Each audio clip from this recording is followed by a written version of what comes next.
శ్రీ మహాగణాధిపతయే నమః, శ్రీమాత్రే నమః.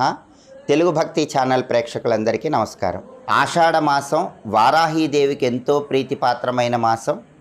ఆషాఢ మాసం సందర్భంగా వారాహి కంద దీపాన్ని ఏ విధంగా వెలిగిస్తే భయంకరమైన శత్రుబాధలు తొలగిపోతాయో, నరపీడ, దృష్టిదోషము, ఎదుటి వాళ్ళ ఏడుపుల నుంచి సులభంగా బయటపడవచ్చు, అలాగే వృధా ఖర్చుల తీవ్రతను తగ్గింపజేసుకోవచ్చు, భూలాభాన్ని గృహలాభాన్ని సిద్ధింపజేసుకోవచ్చు.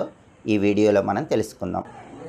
ఆషాఢ మాసం అంటే జగన్మాతకు చాలా ఇష్టం. అందుకే అమ్మవారి ప్రీతి కోసం ఈ మాసంలో బోనాలు నిర్వహిస్తారు. బోనాలు అంటే భోజనాలు అని అర్థం.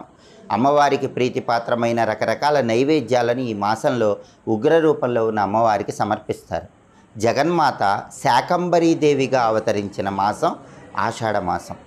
అంటే ఒంటి నిండా పచ్చి కూరగాయలతో ఆవిర్భవించి ప్రకృతిని ఆహార సమస్యల నుంచి కాపాడిన మాసం ఆషాఢ మాసం.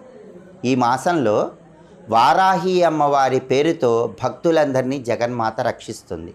జగన్మాత అద్భుతమైన అనుగ్రహం కలగాలంటే ఈ మాసంలో ప్రతి ఇంట్లో కూడా మహిళామణులు ఒక్కరోజైనా వారాహి కందదీపాన్ని వెలిగించాలి. ఆ వారాహి కందదీపం అనేది మీ ఇంట్లో సభ్యులందరికీ అఖండ రాజయోగాన్ని కలిగింపజేస్తుంది. ఈ వారాహి కందదీపాన్ని ఎలా వెలిగించాలంటే ఈ మాసంలో ఏ రోజైనా సరే వారాహి అమ్మవారి విగ్రహాన్ని లేదా చిత్రపటాన్ని మీ గృహంలో పూజా మందిరంలో ఏర్పాటు చేసుకోవాలి. విగ్రహానికి నియమాలు ఎక్కువ ఉంటాయి కాబట్టి సాధ్యమైనంత వరకు చిత్రపటాన్ని ఏర్పాటు చేసుకోవటం మంచిది. వారాహి అమ్మవారి ఫోటోకి గంధం బొట్లు, కుంకుమ బొట్లు అలంకరించాలి. ఆ తర్వాత ఒక కందగడ్డ తీసుకోవాలి. ఆ కందగడ్డని శుభ్రంగా నీళ్లతో కడగాలి. ఆ తర్వాత ఆ కందగడ్డకి పసుపు బొట్లు పెట్టాలి. కందగడ్డకి కుంకుమ బొట్లు పెట్టాలి. ఆ కందగడ్డ పై భాగాన్ని కొద్దిగా తీసివేయాలి. అలా కందగడ్డ పై భాగాన్ని తీసిన తర్వాత అక్కడ ఒక ప్రమిద ఉంచి ఆవు నెయ్యి పోసి 3 ఒత్తులేసి దీపం పెట్టి వారాహి అమ్మవారి ఫోటో దగ్గర ఉంచినట్లయితే ఈ వారాహి కందదీపం అనేది తిరుగులేని రాజయోగాన్ని కలిగింపజేస్తుంది. మామూలుగా వారాహి అమ్మవారి ఫోటో దగ్గర ఆవు నెయ్యి దీపము లేదా నువ్వుల నూనె దీపాన్ని వెలిగించుకోండి. దానితో పాటుగా ఈ వారాహి కందదీపాన్ని కూడా వెలిగించండి. అలా ఆషాఢ మాసంలో ఏ రోజు చేసినా అద్భుత ఫలితాలు కలుగుతాయి. శుక్రవారం చేస్తే ఇంకా అద్భుతమైన ప్రయోజనాలు సిద్ధింపజేసుకోవచ్చు. అయితే వారాహి కందదీపాన్ని వెలిగించిన తర్వాత మర్నాడు స్నానం చేసి ఈ కందదీపానికి ఉపయోగించినటువంటి ఆ కందను మీరు ఆహారంలో స్వీకరించవచ్చు. ఒకవేళ ఆహారంలో ఆ కందను స్వీకరించటం ఇబ్బందిగా ఉన్నట్లయితే వారాహి కందదీపానికి ఉపయోగించిన ఆ కందను ఎక్కడైనా గోమాతకు ఆహారంగా తినిపించండి. ఇలా చేసినప్పటి నుంచి మీకు శత్రుబాధలు తగ్గిపోతాయి, నరదిష్టి తగ్గిపోతుంది, విశేషంగా అదృష్టం కలిసి వస్తుంది. అలాగే ఆషాఢ మాసం ప్రధానంగా గొడుగు కానీ, పాదరక్షలు కానీ, ఉసిరికాయ కానీ దానం ఇస్తే అద్భుత ఫలితాలు కలుగుతాయి. ఈ దానాలు ఏవి ఇవ్వలేకపోయినా లవణం, ఉప్పు ఈ మాసంలో దానం ఇచ్చినా కూడా సకల శుభాలను సిద్ధింపజేసుకోవచ్చు. ఆషాఢ మాసం అంటేనే ఉగ్రదేవతల పూజకు అనుకూలమైన మాసము. దుర్గా, కాళి, మహిషాసురమర్ధిని ఇలా ఉగ్ర రూపంలో ఉన్నటువంటి అమ్మవారి పూజలకు అనుకూలమైన మాసం. ఈ మాసంలో అత్యంత శక్తివంతమైన వారాహి కందదీపాన్ని వెలిగించి అమ్మవారి తిరుగులేని అనుగ్రహానికి ప్రతి ఒక్కరూ సులభంగా పాత్రుకండి. లక్ష్మీ కటాక్షం ఎప్పటికీ శాశ్వతంగా మీకు ఉండిపోవాలంటే లక్ష్మీదేవికి ఇష్టమైన వస్తువులు ఇంట్లో ఉండాలి. ఆ వస్తువులు ఇంట్లో ఉంటే లక్ష్మీదేవి అనుగ్రహం శాశ్వతంగా ఎప్పటికీ నిలిచిపోతుంది. ఆ వస్తువుల్లో ముఖ్యమైనటువంటి వస్తువు గోమతి చక్రము. అమ్మవారికి ప్రీతిపాత్రమైన ఒక ప్రత్యేకమైన చక్రం ఉంది. దాని పేరు గోమతి చక్రం. ఈ గోమతి చక్రం అనేది అన్ని చోట్ల లభిస్తుంది. ఈ గోమతి చక్రం అనేది సముద్ర తీర ప్రాంతాల్లో లభిస్తుంది కాబట్టి సముద్ర రాజతనయ అయినటువంటి లక్ష్మీదేవికి గోమతి చక్రం అంటే ఇష్టం. గోమతి చక్రం చూడటానికి సుదర్శన చక్రం లాగా ఉంటుంది. అందుకే విష్ణుమూర్తికి ఇష్టం, కాబట్టి లక్ష్మీదేవికి కూడా ఇష్టం. గోమతి చక్రం వెనక్కి తిప్పి చూసినప్పుడు పాము ఏ విధంగా అయితే చుట్టలు జుట్టుకొని ఉంటుందో ఆ విధంగా గోమతి చక్రం వెనక మనకు కనిపిస్తుంది. అంటే సర్పదోషాలను పోగొట్టే శక్తి కూడా గోమతి చక్రానికి ఉంది.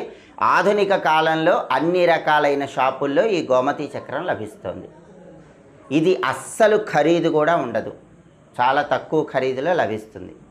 ఆ గోమతీ చక్రాన్ని తెచ్చుకొని ఇంట్లో శుక్రవారం పూట ఒక ప్రత్యేకమైన విధి విధానంతో పూజ చేసుకొని బీరువాలో దాచిపెట్టుకుంటే లక్ష్మీ కటాక్షం విశేషంగా ఉంటుంది. శుక్రవారం రోజు 6 గోమతీ చక్రాలు తెచ్చుకోండి. మీ ఇంట్లో పూజా మందిరంలో పూజ చేసుకునే చోట ఒక ఎర్రటి వస్త్రాన్ని ఏర్పాటు చేసి ఆ ఎర్రటి వస్త్రం మీద ఈ 6 గోమతీ చక్రాలు ఉంచి ఆ 6 గోమతీ చక్రాలకి చక్కగా కుంకుమ బొట్లు పెట్టి గంధం బొట్లు పెట్టి ఆ తర్వాత అక్షింతలతో ఆ గోమతీ చక్రాలకు పూజ చేస్తూ ఓం నమో ధనదాయై స్వాహ ఈ చిన్న మంత్రాన్ని 21 సార్లు చదువుకోండి. ఓం నమో ధనదాయై స్వాహ 21 సార్లు ఈ మంత్రం చదువుతూ అక్షింతలతో ఆ గోమతీ చక్రాలకు పూజ చేయండి.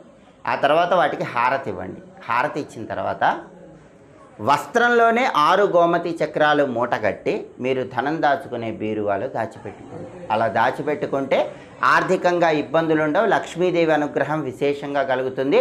అలాగే వీలైనప్పుడల్లా శుక్రవారం రోజు కానీ లేదా అమ్మవారికి ప్రీతిపాత్రమైన పండుగ రోజుల్లో కానీ ఆ గోమతీ చక్రాలు తీసి మళ్ళీ ఇలానే మంత్రం చదువుకుని పూజ చేసి బీరువాలో పెట్టుకోండి. ఇలా చేస్తే లక్ష్మీదేవి అనుగ్రహం ఎప్పటికీ తరిగిపోకుండా శాశ్వతంగా మీ ఇంట్లో లక్ష్మీదేవి స్థిర నివాసం ఏర్పాటు చేసుకుంటుంది.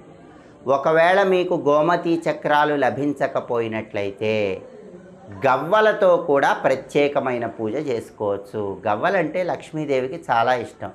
గవ్వలని లక్ష్మీదేవి చెల్లెళ్ళుగా పురాణాల్లో చెప్పారు. అందుకే ఏ ఇంట్లో గవ్వలు ఉంటే ఆ ఇంట్లో లక్ష్మీ కటాక్షం సులభంగా ఉంటుంది. ఈ గవ్వలలో కూడా రకరకాల రంగులు ఉంటాయి. లక్ష్మీదేవికి ఇష్టమైన గవ్వలు పసుపు రంగు గవ్వలు. కాబట్టి మీరు గోమతీ చక్రాలు లభించకపోయినప్పటికీ గవ్వలు 6 తెచ్చుకోండి. 6 గవ్వలు పసుపు రంగులో ఉన్నవి తెచ్చుకొని శుక్రవారం పూజా మందిరంలో పూజాపీఠం మీద ఒక ఎర్ర వస్త్రాన్ని ఉంచి ఆ ఎర్ర వస్త్రం మీద ఈ 6 గవ్వలు ఉంచండి. చక్కగా కుంకుమ బొట్లు పెట్టండి. అక్షింతలతో పూజ చేస్తూ ఇదే మంత్రాన్ని చదువుకోండి. హారతి ఇవ్వండి. హారతి ఇచ్చిన తర్వాత ఆ 6 గవ్వలు కూడా అదే ఎర్ర వస్త్రంలో కట్టి బీరువాలో దాచిపెట్టుకోండి. గోమతీ చక్రాలకు లేదా గవ్వలకు ఈ ప్రత్యేకమైన పూజ చేయండి. ఇవి అఖండ లక్ష్మీ కటాక్షాన్ని కలిగింపజేసేటటువంటి వస్తువులు కాబట్టి వాటిని బీరువాలో ఉంచుకోవటం ద్వారా లక్ష్మీ కటాక్షానికి ప్రతి ఒక్కరూ సులభంగా పాత్రలు కండి. స్వస్తి.